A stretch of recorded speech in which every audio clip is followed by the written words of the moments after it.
L'autoproclamation de Maurice Kamto comme président de la République ce 8 octobre 2018, comme il fallait s'y attendre, fait réagir au sein de la classe politique camerounaise. Pour le ministre de la Communication, Issa Chiroma Bakary, cette déclaration n'est pas du tout une surprise puisque le MRC proclamait déjà sa victoire même avant la tenue du scrutin. Simplement dire une chose très simple.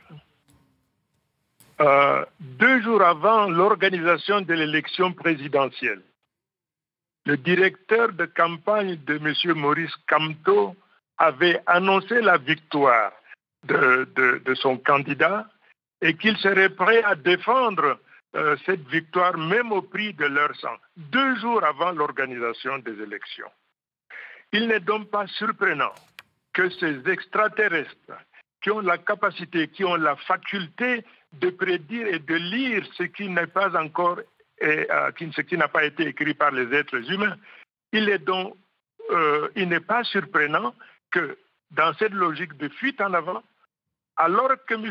Kamto sait parfaitement bien que c'est le seul conseil constitutionnel qui est habilité à recevoir tous les résultats de vote et dispose du temps nécessaire pour proclamer les résultats. C'est le seul organe habilité à le faire.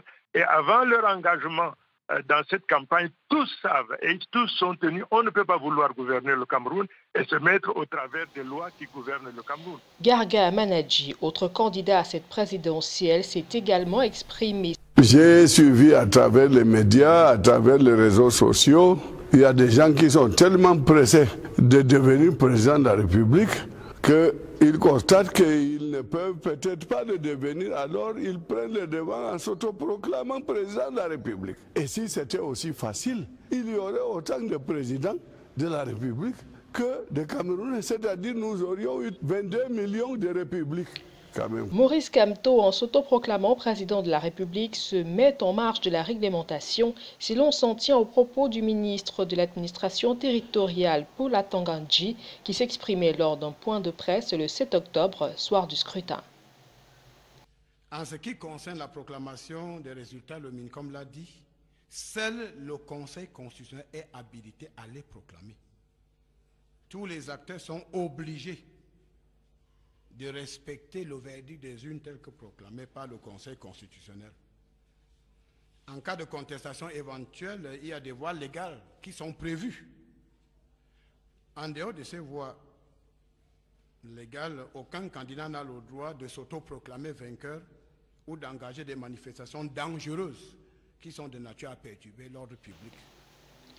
Qu'à cela ne tienne, Maurice Kamto et le MRC sont sûrs de leur victoire, comme il l'a affirmé ce 8 octobre, prenant à témoin la communauté nationale et internationale. J'ai reçu mission de tirer le pénalty historique. Je l'ai tiré. Le but a été marqué. J'ai reçu du peuple camerounais un mandat clair que j'entends défendre fermement jusqu'au bout. Avec cette déclaration qui n'est pas du goût des autorités de la République, le MRC ne fait rien d'illégal à part jouer le jeu politique selon certains acteurs de la société civile.